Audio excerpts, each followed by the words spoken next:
Bebe Loves! Ayan, still at day 3 pa rin dito sa aming Balusin Escapades. So right now, nandito naman kami sa Mykonos. Yan, ito ang parang Greek-inspired village dito sa Balisin. So para siyang Santorini. Ayan, tingnan nyo naman ang itsura. Talagang sobrang ganda at para ka talagang nasa Greece. So dahil lunchtime na, we've decided to eat here in Thanasis Taverna dito sa Mykonos.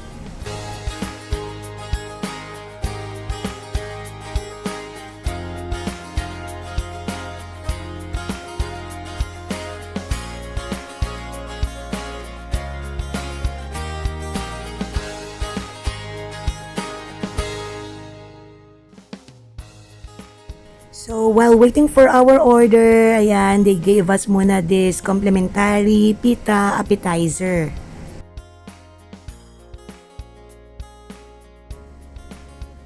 So, ayan na guys, dumating na yung una naming order. So, this is moussaka. So, itong moussaka is baked eggplant, potato, and minced beef layers topped with bechamel sauce and parmesan cheese. Ang sarap nito guys, very unique. Nga pala guys, nasa Mykonos kami dito sa Balisin and we're here in a Greek restaurant. Try naman namin kumain ng mga Greek food. So finally, dumating na yung iba pa naming order. So this is shrimp souvlaki. And lastly, try naman namin itong baklava ground beef. And this is layers of beef topped with emmental cheese and ham. Ang sarap din ito guys. Grabe, first time ko makatikim talaga ng authentic Greek foods at very masarap talaga sila. Super.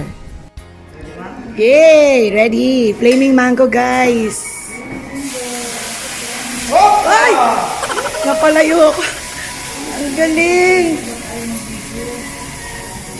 Wow! Kakaiba yan ah!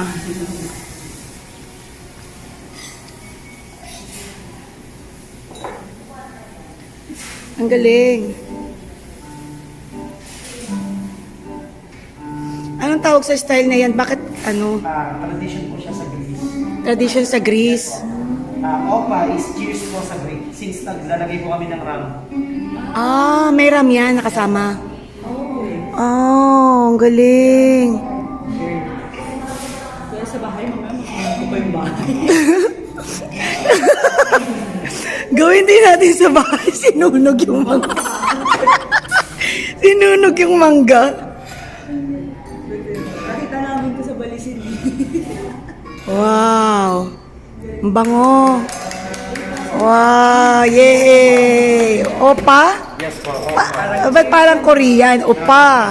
Pero cheers po siya sa Greek. Ah, cheers. Opa, cheers. Yes, thank you. Yan siya. Thank you. Wow, opa. Opa. Ganun pala. Opa. Aside from flaming cheese, ang flaming mango ang isa sa mga pinakasikat na dessert dito sa Mykonos. Ngayon ko lang nalaman na masarap palang i-partner ang mangga sa vanilla ice cream.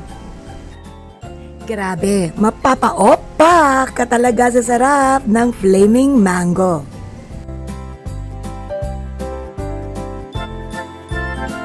So after namin kumain, hindi ko palalampasin syempre ang paglilibot dito sa loob ng Thanasis Taverna.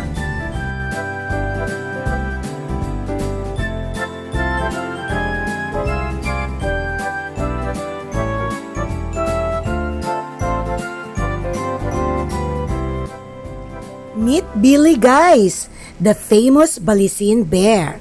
You can buy Billy at around 1,000 pesos.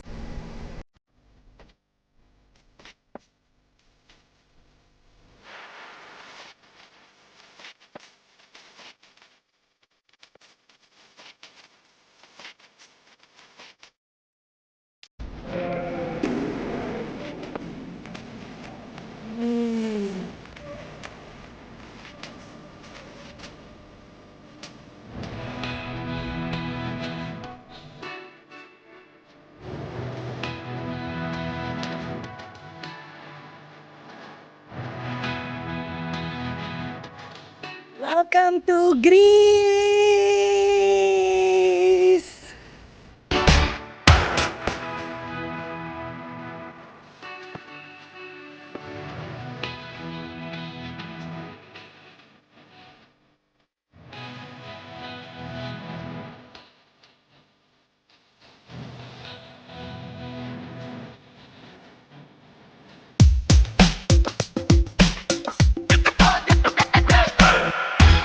Ang ganda dito sa Balisin dahil feeling mo nakarating ka na talaga sa mga lugar na hindi mo pa nararating. Kagaya nitong Greece.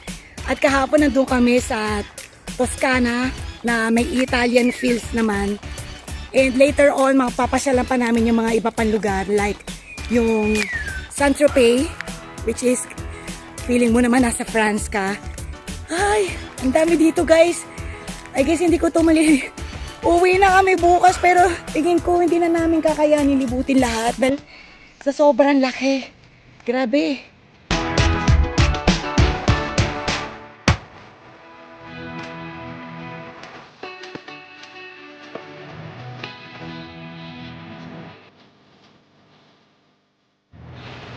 Ka.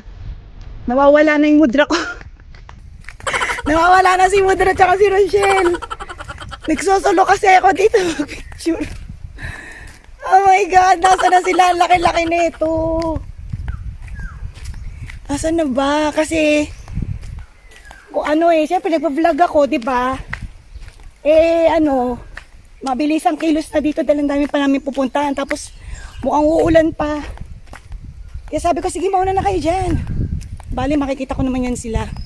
Isa lang naman ang iikutan nito A few moments later. Nakita ko na sila guys, ayun, nasa unahan. Grabe pawis ko, haba na ng nilakad ko ha. Nagmamadali kami kasi kumukulog-kulog na at medyo may pumapatak ng ulan. Naku naman, Lord, huwag mo nang paulanin. Uwi na kami bukas Yan, kaya, Diyos ko. Double time guys.